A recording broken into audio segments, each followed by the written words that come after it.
Hi everyone, कैसे हैं आप सब? I hope you all are doing good. This is Varsharani here and I welcome all of you to JKSSB online tutorial. Uh, in this video, we will talk about the multiple choice questions based on the current affairs of both national and international importance. So before we start the session, I would like to request all of you to please subscribe the channel if you are new to get the latest updates. And if you find this video really helpful, you like it, you share with your friends so that they can also get benefit from this video, and you comment on it. Don't forget to comment on it because your comments really motivate us. So let's get started. Question number 1. Central Reserve Police Force inducted 34 women commandos into which of its following units? CRPF ने अपने किस unit में 34 women commandos को लिया है? The right answer is cobra. अब देखते हैं ये कोबरा है क्या. कोबरा का मतलब है commando battalion for resolute action. देखिए ये वो यूनिट होती है जो नक्सली प्रभावित एरियाज में डिप्लॉय की जाती है. ये गोरिल्ला वारफेयर में बहुत ही ज़्यादा स्किलफुल होते हैं और इन्हें जंगल वार के टैक्टिक्स सारे मालूम होते हैं. तो ये बहुत ही एक स्किलफुल यूनिट है. 2009 में बना है ये, 2009 में. और इस बार क्यों ये क्वेश्चन क्यों आया? क्योंकि ऐसा पहली बार हुआ है कि वुमेन को लिया गया है इसके अंदर. ठीक है, ये जो आपको पिक्चर दिख रही है ना यहाँ पे, ये वुमेन कमांडोज है यहाँ पे. Question number 2. Which social media platform has suspended 500 accounts for policy breach after the Indian government's request? Indian government की रिक्वेस्ट पे 500 अकाउंट्स सस्पेंड कर दिए हैं.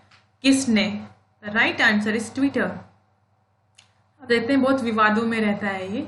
पहले मान नहीं रहे थे, पर अब जब गवर्नमेंट ने ये कहा कि हम तो बाद ट्विटर को मतलब इंडिया में बैन भी कर सकते हैं, तो फिर इसलिए अब इंडियन की गवर्नमेंट की रिक्वेस्ट पे उन्होंने 500 कुछ ऐसे अकाउंट सस्पेंड कर दिए हैं जो सही काम नहीं कर रहे थे, मतलब पॉलिसी ब्रीच कर रहे थे. जो पॉलिसीज होती हैं, प्राइवेसी पॉलिसीज या जो भी देश के लिए सही नहीं होंगी, जो चीज़ें गवर्नमेंट को लगी होंगी. तो बात करते हैं अगर ट्विटर की, तो ट्विटर 2006 में बना था कैलिफोर्निया में, 2006 में यूएसए में. और इसको एक बंदे ने नहीं बनाया, इसको 5-6 लोग हैं, उनके ग्रुप ने बनाया है. तो अब इधर इतने लोगों का नाम याद रखना ज़रूरी नहीं होता है. हाँ, अब सीईओ अगर याद रखना है तो ये है Jack Dorsey. Jack Dorsey is currently the CEO of Twitter. और ये इंडियन नहीं है, यूएसए की ऐप है ये. इंडियन अगर ऐप की बात करें, इंडियन वर्जन ऑफ ट्विटर, तो ये मेड इन इंडिया है. इंडिया के लोगों ने बनाया है इसे. और ये असमीज़, बंगाली, हिंदी, गुजराती, कन्नड़, मलयालम, मराठी, ओडिया, पंजाबी, तमिल, तेलुगु, ये सब भाषाएं ये समझती है. मेड इन इंडिया है. और अभी इंडिया के काफ़ी सारे लोग इसको ले रहे हैं और मैं भी इसे ले रही हूँ अपने लिए. ये 2020 में बनाई गई थी, 2020 के शुरुआत में. तो 2020. ठीक है. So question number 3.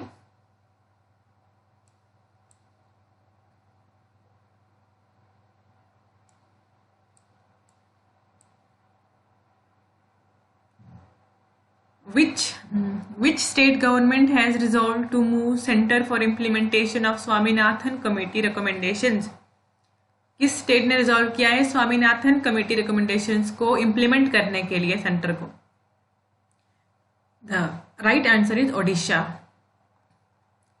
अब ये स्वामीनाथन कमेटी कौन थी? जो MS स्वामीनाथन जिसके अध्यक्ष थे. देखिए ये जो पर्सन है ना, इनका नाम है MS स्वामीनाथन.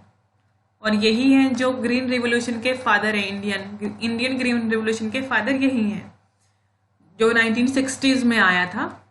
तो बहुत ही ज़्यादा पैदावार बढ़ गई थी जो क्रॉप्स की, इसकी वजह से. तो ये रिकमेंडेशन में है क्या बेसिकली कि किसानों की जो इनकम है वो डबल होनी चाहिए और MSP होनी चाहिए. MSP मिनिमम सपोर्ट प्राइस, मतलब इससे कम और प्राइस नहीं हो सकती इस अनाज की. मिनिमम सपोर्ट प्राइस इसको बोलते हैं. तो अगर कोई भी मार्केट में उस प्राइस नहीं खरीद रहा है इन अनाज को, तो गवर्नमेंट उसको खरीदेगी, और ये जो मिनिमम सपोर्ट प्राइस इसने निर्धारित कर इसके नीचे नहीं, इस पे ही खरीदनी पड़ेगी, ताकि किसानों का भी गुजारा हो जाए। तो मिनिमम सपोर्ट प्राइस हर एक क्रॉप्स के लिए होनी चाहिए, फॉर ऑल क्रॉप्स, और फार्मर की इनकम होनी चाहिए डबल। और भी काफ़ी सारी रिकमेंडेशन है इसके अंदर, पर इन्होंने जो बोली है गवर्नमेंट को इम्प्लीमेंट करने के लिए, तो वो मेनली यही है। The right answer here is Odisha. Question number 4 is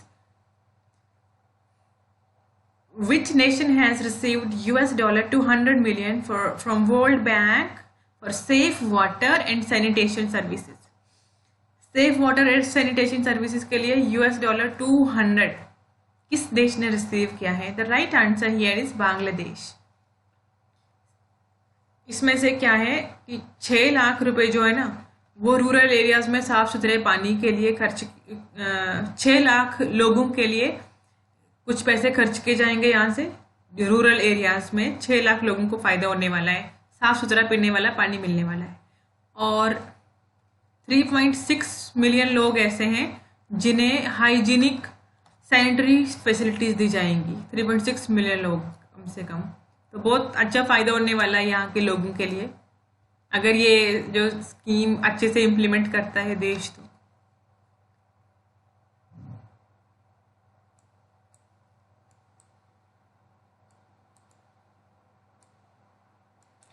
question number 5 is which Arab nation space probe successfully entered the orbit of Mars on February 9, 2021?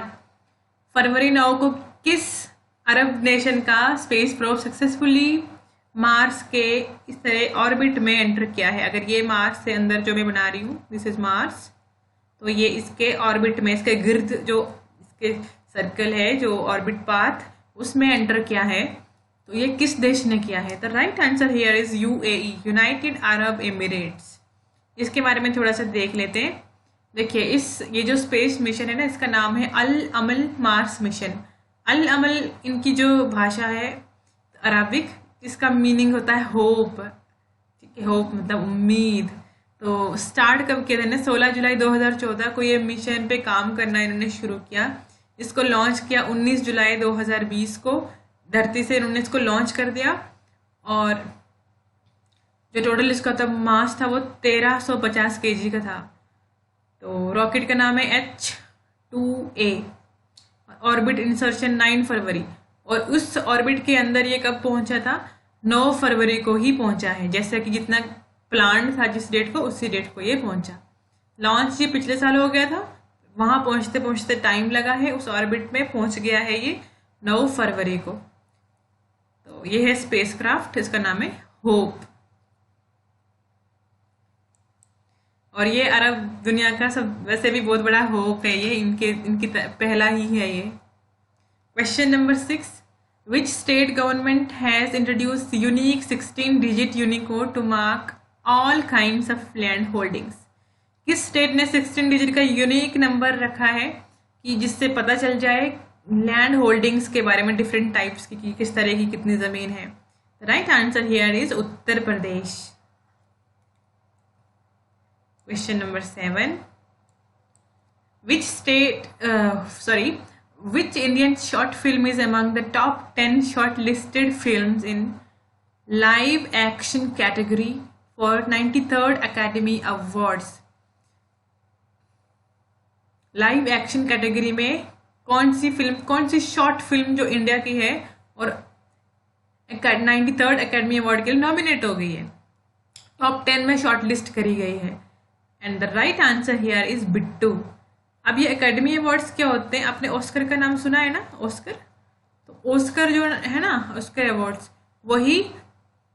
वही एकेडमी अवार्ड्स हैं। मतलब एकेडमी अवार्ड्स ऑफिशियली बोलते हैं, और ऑस्कर उसका समझ लो देसी नाम है। ठीक है, तो बिट्टू एक ऐसी मूवी है इंडिया की जो नॉमिनेट हो गई है, टॉप 10 के अंदर आई है। मतलब नॉमिनेट भी क्या, ये शॉर्ट लिस्ट कर दी गई है। 174 टोटल में से, टोटल थी उनमें से 10 के अंदर आ गई है ये। और अगर हम बात करें ये ऑस्कर की ना, तो ये 1929 से शुरू हुआ था ऑस्कर अवार्ड मिलना। एकेडमी अवार्ड्स बोलते हैं, ये फिल्म मूविंग पिक्चर्स के लिए मिलता है। 1930 में पहला अवार्ड दिया गया था किसी को, मतलब 1930 में ये बनाया गया था। जस्ट ये इस तरह की मूर्तियाँ होती हैं, ये जो यहाँ पे साइड पे आपको दिख रही है ना, ये मूर्तियाँ होती हैं ऑस्कर अवार्ड की। अलग अलग कैटेगरी में मिलती है ये, बहुत सारी, एक ही साल में कई सारी मिल सकती हैं। चाहिए कि एक साल में सिर्फ एक ही होगी, अलग अलग कैटेगरी में दी जाती हैं, अलग अलग। फुल मूवी के लिए अलग दी जाती है, शॉर्ट के लिए अलग। Question number 8, which country is poised to become the second country in the world to land successfully on Mars? कौन सा ऐसा देश होगा जो मार्स पे लैंड करने वाला दूसरा देश बनने वाला है? The right answer here is China.